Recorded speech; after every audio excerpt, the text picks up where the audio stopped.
which I kept a book when we were in the NICU with Cassidy of like, first of all, the story in my words, and then like notes from being in the NICU from like rounds and things like that. And with this being the first story episode, I also have a list of questions that I would like to use as kind of a base for all future story episodes. So we're kind of going to go back and forth between those and see what's working and what doesn't. So this is the story of Cassidy Jo. Okay, so pre-pregnancy problems, I would say, started when I started having pain and I got off birth control. And then we started having fertility issues, right? So then we tried for, I think, a year, a little more, and I got tested, you got tested. Yeah. And you were fine. And they suspected me of endometriosis and PCOS. But then did we start fertility treatments before the loss in December? I know we had to try for a year. Before we used the shots. Yeah. And then we had a loss, I'm pretty sure. And then it went from that to because whenever you go to the OB, like, did you try for a year? Yes. Has this worked? No. And then we had to do shots, and the shots were after the loss. After the loss. Yeah. Okay. So then we had tried for a year, and then I think we were supposed to start fertility treatments, and they found out that I was spontaneously pregnant is what happened. And then it was actually diagnosed, if you look on my health record, as a pregnancy of unknown location. So that was the first time that I was pregnant.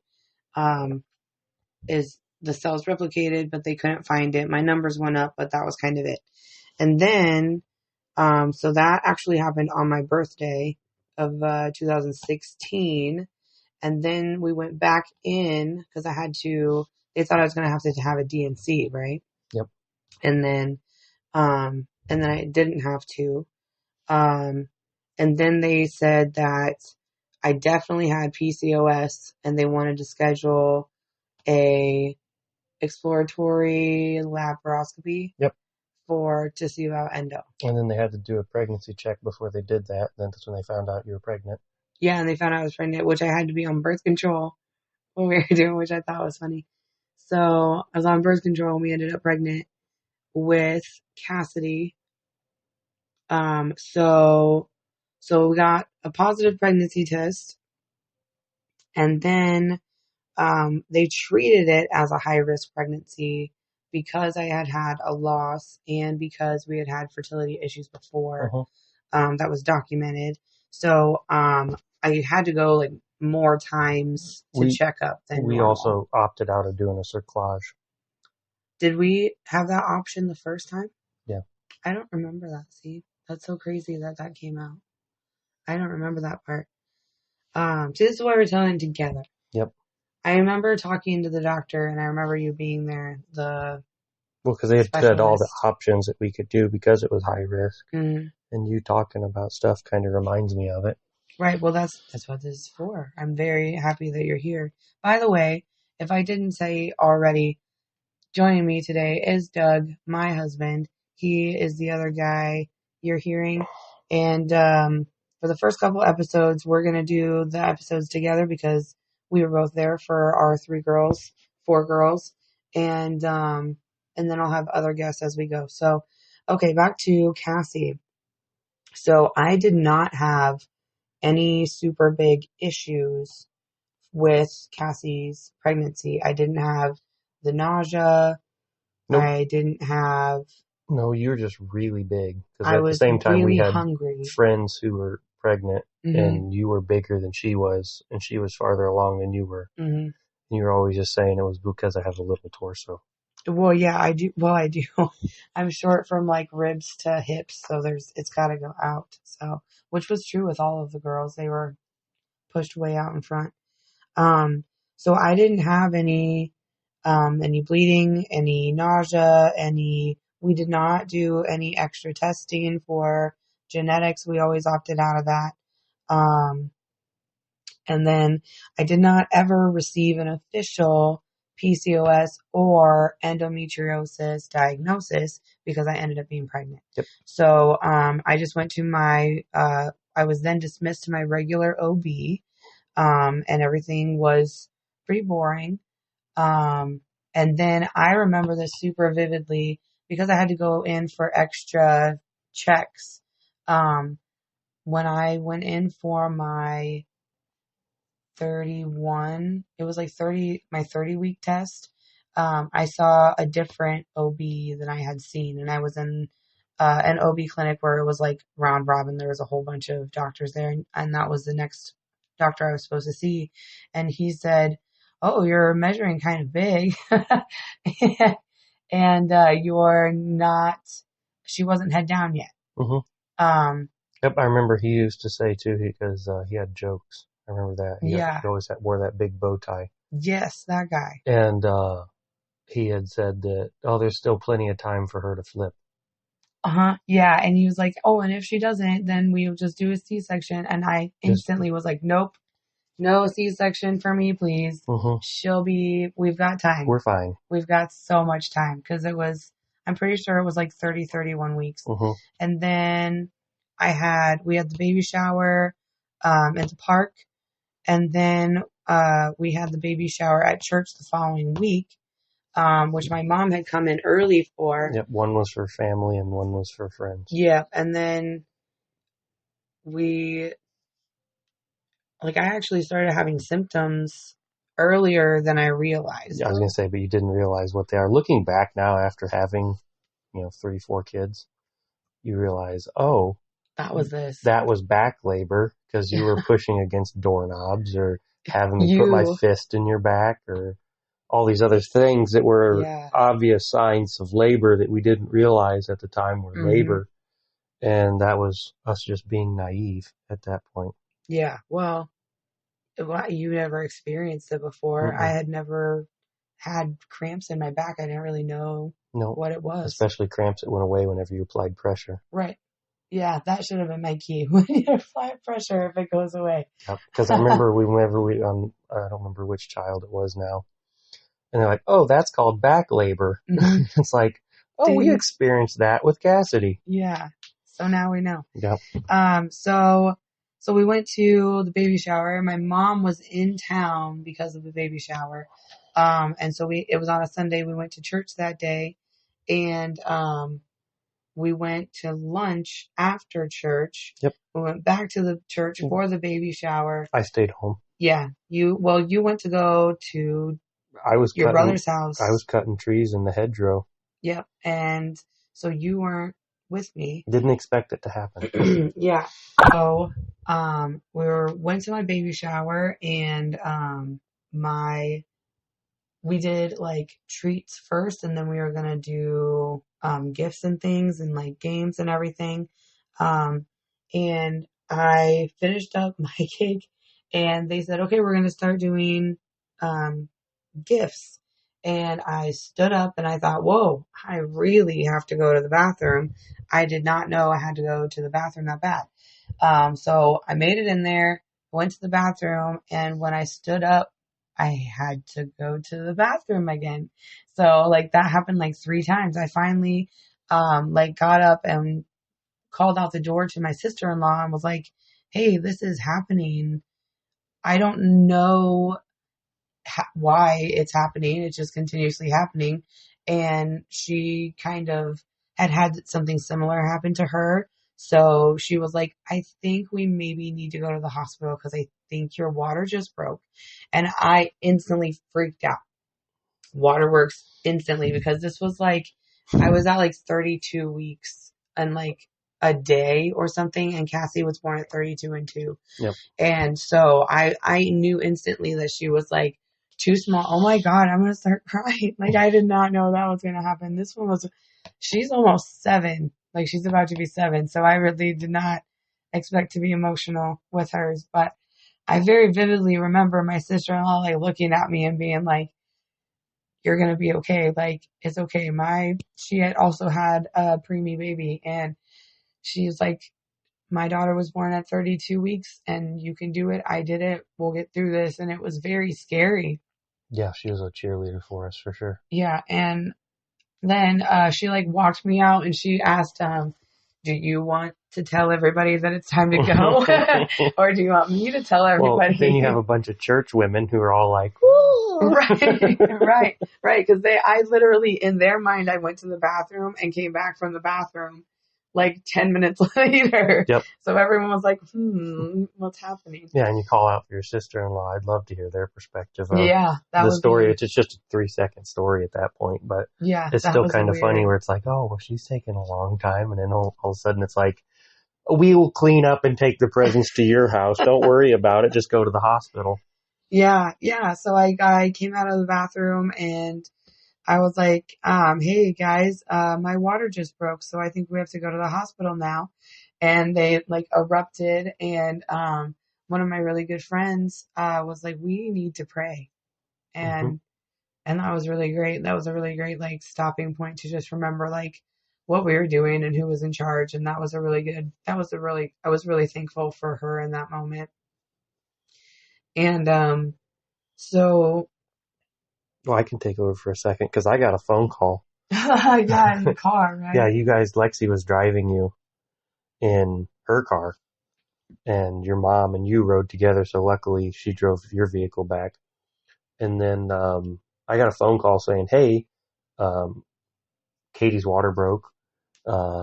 She's got a towel right now. I've got towels. Don't worry about that. And she was like telling me, don't worry about the car. Like, I don't care. And you got to go. And then my sister-in-law shows up, and we just take off in the car. Don't have anything packed. Nothing. I was not clean. No, you were filthy. You like had barely washed your hands. Yeah, we were driving, and I remember thinking, man, we should have gotten gas. Like there's so many things that go on in like my head, guy brain stuff is like gas. Don't have any bags packed. Don't have anything. Didn't prepare. And I was like an emotional crying and Googling babies born, and that's all you would do is Google everything. That was like you tried to have a crash course between now and then. How to do NICU stuff. Yep. Like what was I going to expect? And then also what happened when we were in the car on the way to the hospital initially was I started contractions. So you had a contraction timer app that I remember you downloaded. Yep. Yeah, and so I was timing contractions, and I had made like a labor playlist, which if you're pregnant, make a labor playlist when you're pregnant of like songs that you love at the time, and then it gives you so much dopamine when you're in labor. It's amazing. So I was listening to that and kind of in my own little world, and you had called the hospital and told them that we were coming, and then you had called your brother back and was like, this is what's going on. And then you called my mom because I was literally could not even talk. Nope. I was just driving and you were listening to music and Googling things. And I remember you saying your contractions were like 5 minutes apart. Yeah. And then I remember talking to my sister-in-law whenever I'd called my brother and telling her this kind of info because she was our guide of preemie babies at the time because she had just had one like almost a year ago. A year earlier, yeah. And then what it was at that point was I was like, hey, they're 5 minutes apart. She's like, they'll give her medicine, they'll slow it down, they'll do this, they'll do that. And we finally got to the hospital. And I remember saying, I'm going to jump out and go grab a wheelchair. You can either stay here or start walking in. And then I run inside and I grab a wheelchair and I turn right back around and I come back to the car. And then you're walking in and I'm running towards you with a wheelchair and you had a towel between your legs waddling. And I remember laughing coming up to you saying, like this is where like the end of all dignity. Dignity ends right here. Just we're done. Like duck walking into with the a towel between your legs and I throw you in the wheelchair, and we head in, and then we go right to the labor and delivery. And that's when everything kind of just slows down because the doctors are trying to figure out what to do next, and they weren't equipped for a baby to be born that early. Mm-hmm. They could take care of me at the hospital that we were at, but as soon as the baby would be born, then we would have to instantly like life flight her and me then somewhere else. And we found out that she was still breech from the appointment that we had before. So, and my doctor that day was awesome. I loved her, but then we had several people come in and check for like, how dilated I was. And I just remember when the OB actually got there. Well, but no, before that, the radiologist came in, remember, and he was trying to play the poker face. Mm-hmm. And she wasn't trying to show anything, but like I had lost almost all of my amniotic fluid. So it was really hard to get pictures. And so she was like, she came in all happy, like, it's gonna be fine, you'll be okay. And she kind of quit talking. We're just kind of, me and you were talking, and then we're looking at her, and I'm like, I remember telling you, like, that's not good. Like, she's not smiling anymore. She's not bubbly. She was having a hard time finding what she was needing to find. Yep, and they couldn't get a heartbeat because it was just, there's no fluid in there. And right. Everything was like reading wrong, basically. Yep. So, but they finally were able to pick up my contractions on the thing. Mm-hmm. So, so that was good. So they knew that I was in active labor and that things were progressing. So then when the OB came in, she was like, I'm going to check you for dilation. And she went to check and was like, and there's feet. No, there's hands, wasn't it? No. Oh, it was feet. There was a foot. I had it inverted. That's what I mean. Yeah. She's like, yeah, there's a foot. Yeah. We need to go. Yeah, she's supposed to have hands up there or a head or something would have been okay. She's like, I feel toast. Feet. Yeah. That's bad. So yeah, and because there was no more amniotic fluid, we couldn't like just turn her around. Mm-mm. So she knew it was going to be a C-section, and then it was going to be a preemie baby. And well, at that point, it was, they're trying to figure out if you're going to take a helicopter ride up to Chicago. Or ambulance. Yeah, and then ambulance was available sooner. And so they did that. And before we left, I remember talking to her like, hey, what should we expect? You know, this, that, the other thing. Like, we're going to have an hour ride. Like, let us prepare our minds for what's about to happen. And like, give us a rundown of what you think is going to happen. And she said that, you know, your contractions are far enough apart. You're going to have plenty of time to get there. It'll probably be a day. Which, how far was it from one hospital to the other? An hour? I remember it sped way up. Oh, well, they were going they had slowed fast. You down. No, they had slowed your contractions down. Yes. To it was greater than 5 minutes. And I remember driving behind the ambulance, and it was, you were texting me, you're like, it's 3 minutes, it's 2 minutes, it's almost nonstop. Yeah. Yeah. And then you're telling me that you feel the urge to push. Mm-hmm. And this is all over text while we're driving behind an ambulance. All of that. And then while we are heading behind the ambulance in Chicago traffic, which is 4 lanes of traffic at a posted speed limit of like 45, and everybody's doing 80. Remind everyone what time this was, because my water broke at 2. Yeah. And then we were driving through Chicago at like 5 o'clock, I think it was, because I remember we were driving through rush hour. And it was nighttime rush hour. Wasn't it like 8 though? Because Cassie was born at 9:54. So was it like 9 o'clock when we were all mixed up? I thought it was dark. I remember leaving and it was slightly light. And then by the time we got there, it got dark quick while we were driving. Yeah. So evening time. So we went to rush hour Chicago. Comer Children's Hospital. Mm-hmm. And it's a teaching hospital at Northwestern. And there are a lot of buildings there. And the ambulance drivers got lost and took you to the wrong building that was classrooms. Mm-hmm. Go inside with a stretcher and a lady who's in active labor. At night. There's a nighttime security guard there looking at us all confused, like, why are you here? Yep. And I don't even remember that. I just remember being on the stretcher and being wheeled around and in pain. Mm-hmm. And every bump hurt so bad. Oh, we were in multiple buildings. And the security guard's like, you're in the wrong building. You need to go over there. So we go over there, and the ambulance drivers have key codes to get into these buildings because they're locked up. And we go in, nobody's there, so we start walking around with you.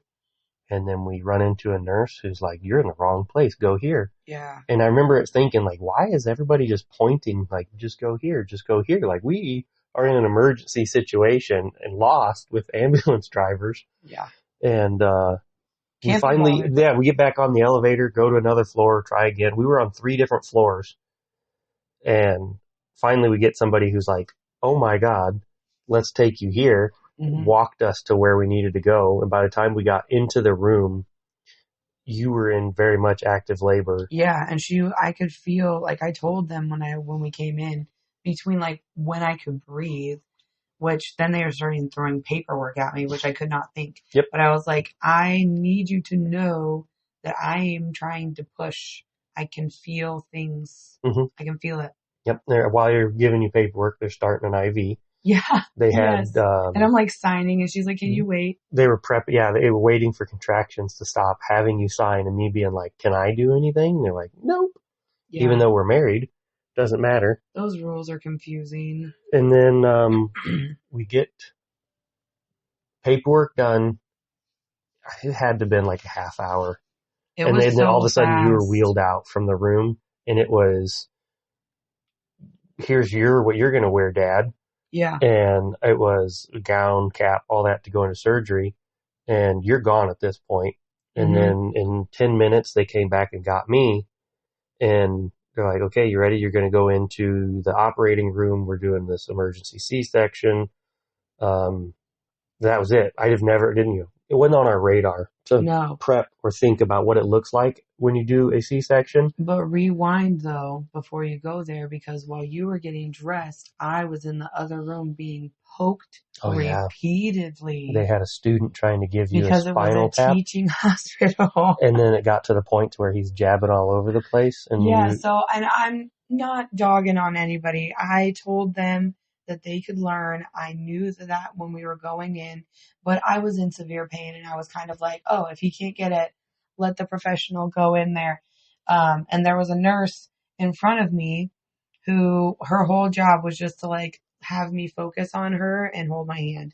But I don't know if you've ever had an epidural or a spinal or anything, but basically they tell you to fold yourself in half, which is the opposite of what you want to do when you're in active labor, and like reach around your belly like it's a beach ball, like you're holding a beach ball. Mm-hmm. And I could not, like everything on my body wanted to do the opposite at that point and lay back and push. And it hurt so bad to hold myself in that position. So then I had 2 people, one on either side of my shoulder, like folding me in half.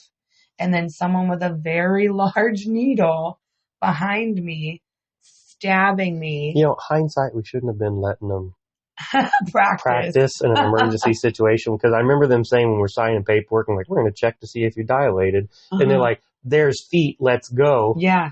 And when they're actively freaking out, and then all of a sudden you go into another room and it's surgery, and they're like, can we practice? You should have been like, they're freaking out. Should you? That's another first time parent. Like, you should advocate for yourself. Yeah. And we didn't know about that. But there's a lot that we learned with our third, that all of a sudden it's like, you know, hey, do it this way, and, you know, kind of be a bulldog for yourself, because they're going to push you around a little bit. Well, they just have like a regular procedure of how they want it to go and how it works best for the medical team, which makes sense. I'm not against that, but they get so ingrained in those routines then that they don't see parents. Nope.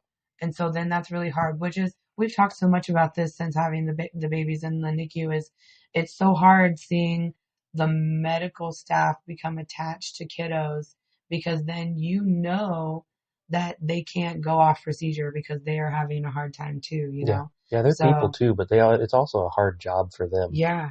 Because they deal with babies, they deal with loss, they deal with drama, emotion, they deal with it all, and then they also still have to be robotic. Right, and then they have like a different parent mad at them or upset or crying every half an hour. You can't do your job when it comes time for an emergency NICU if you're emotional. Doctors, neonatologists, they've got a hard job. I tell you what, and I know we're going off subject with talking about Carter and our third one, And that was something, we were in the hospital for so long to see emotion from these people who are hard as nails or try really hard to be like actively like I screwed up. Yeah.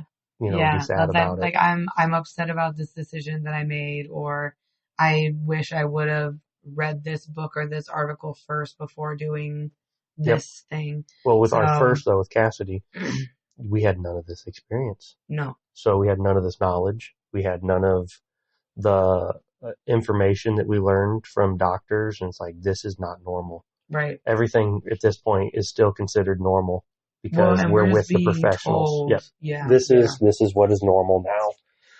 So rewind then back into Cassie's story. So, they got the epidural in, I got laid on the bed, and then they had their monitor above the surgical bed. And so that's is where you to look at. Yeah. Well, that's where you always make fun of me because I said, do you see my fish? Yep. Because it was a screensaver when we went in there of tropical fish. And so when I laid down, they were strapping me down and I was like, trying not to pull against them, strapping me down. And so I was like, look, fish TV, and like making jokes to myself. Yeah, because you were very meted up at this point. Yeah, because as soon as the epidural hit, I was like, oh, okay. I didn't, what was the funniest thing? I couldn't feel tons of stuff. And then like, I knew I was having a baby. I just did not care that I was having a baby. I didn't care who was there. I didn't care who saw me. I didn't care. I remember thinking, because one of I don't remember if she was a nurse or the doctor or the OB or the surgeon or who it was that said it to you, that you needed to remember Take plenty of pictures and remember the story because you're going to be out of it. Yeah. And so I heard that and was like, no, now I'm going to remember everything. So I have like all these very vivid pictures in my brain. Mostly fish. Yeah, a lot of fish. A lot of fish. But then also like the shoe hanger of bloody Colt, let me point this story out because I guess we started saying you don't understand what you're walking into when you see a C-section because you didn't prepare for it. So I've been, and you are laid out with your arms strapped, basically like you're strapped to a cross. Yeah.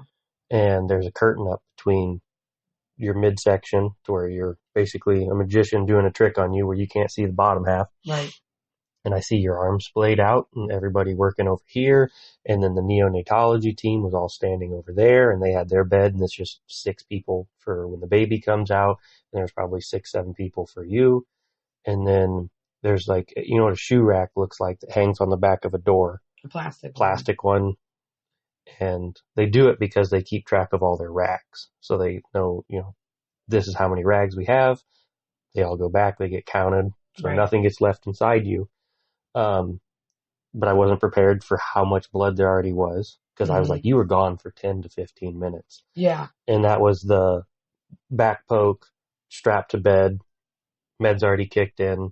Shaved. Yep. And then surgery happening. And then I walk in and there's 2 of these shoe rack looking things. One of them's completely full of bloody rags already. And you're just kind of sitting there because they're shaking all over you because it's not a delicate process because your top half is just moving around like they're just yanking and pulling on you. I look like a rag doll? Kinda. And then I remember being up front talking to you and you're like, hey, but since you had the epidural, you weren't very loud in how you talked. You're really quiet. Yeah, it like suppresses your diaphragm in a weird way. So I couldn't project. I felt like I was yelling at you and you kept being like, what? I know. I put my ear down to your mouth to hear what you were saying. What are you saying? And then I peeked on the other side of the curtain, went back to you, and like, you don't want to look at that. That's pretty bad. Like, you have to be a strong stomach person to be able to peek on the other side of the curtain. And I remember whenever Cassidy came out, they instantly grabbed her and rushed her across the room, and I'm like, hey, she's out. And then you were hollering at me. Because I couldn't hear her cry. Yep, you kept saying. That was the only thing that I knew that I needed to listen for was for her to cry. And I didn't know if my hearing was off because I couldn't talk or I couldn't breathe or something. But I didn't hear her crying. and you were trying to watch the baby, obviously. Mm-hmm. So then, like, to be close to me to hear me, yeah, so and hear what the doctors are saying. The room was relatively large, so whenever I was across the room, I couldn't see you, but I remember they started bagging her. She was blue. Yeah. She'd been inside you without amniotic fluid for too long. Too long. Yeah. And that's probably why she doesn't listen now at 6. So dad joke. Yeah. So I remember walking back to you after they started bagging her and telling you, like, hey, she gets some good color back. You know, she had, I think it was the umbilical cord was kind of wrapped around her. And I remember walking back over there and you telling me to get a lot of pictures.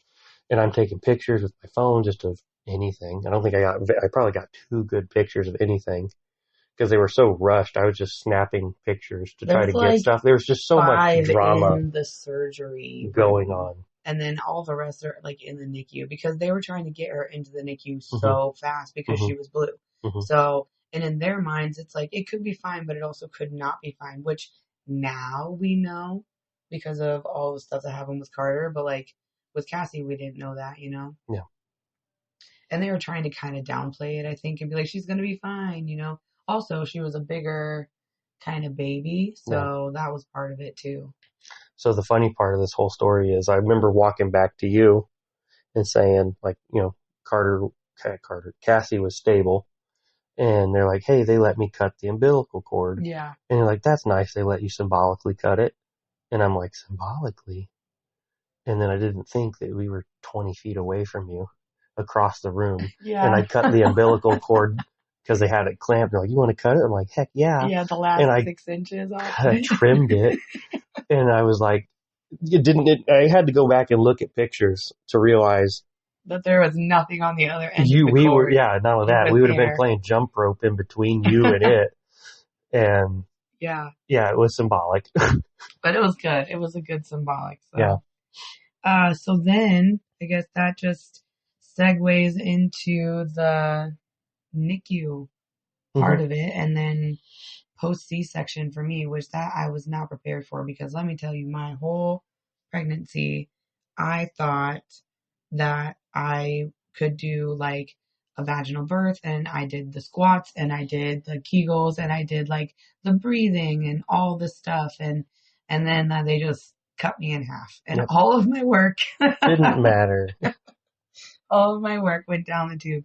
So that was really hard because for us, we were now in Chicago with a preemie baby born at 32 weeks and 2 days. So basically 8 weeks earlier than she was supposed to. So 2 months early. And I had a major abdominal surgery, and you did not have enough paternity or any paternity. Well, I didn't have, my work I was at didn't have any paternity. Right. So and you just had vacation. Vacation that I was saving for this. Right. But we had to use way more of. So what it was I would take every Friday off and then have a long weekend in Chicago. What happened at first? Did you take off a week or 2 weeks? I took the first week off and then had to go back to work and then split the days up. Yep. Where I worked 4 days, and then the 5th one, Fridays, I'd head to work, or I'd take a Monday or something, and then I'd just have a long weekend in Chicago. So yeah, I didn't live at home. I'd go home and mow or do something and then go back just to check on the house to make sure it was still there. Yeah. And then go back to work. So that first little bit was kind of rough. That is the first part of Cassie's story. So her pre-pregnancy, pregnancy, and birth story. And part 2 of Cassie's story will be what happened to the NICU and what happened when we brought her home. Yep. Thanks, guys.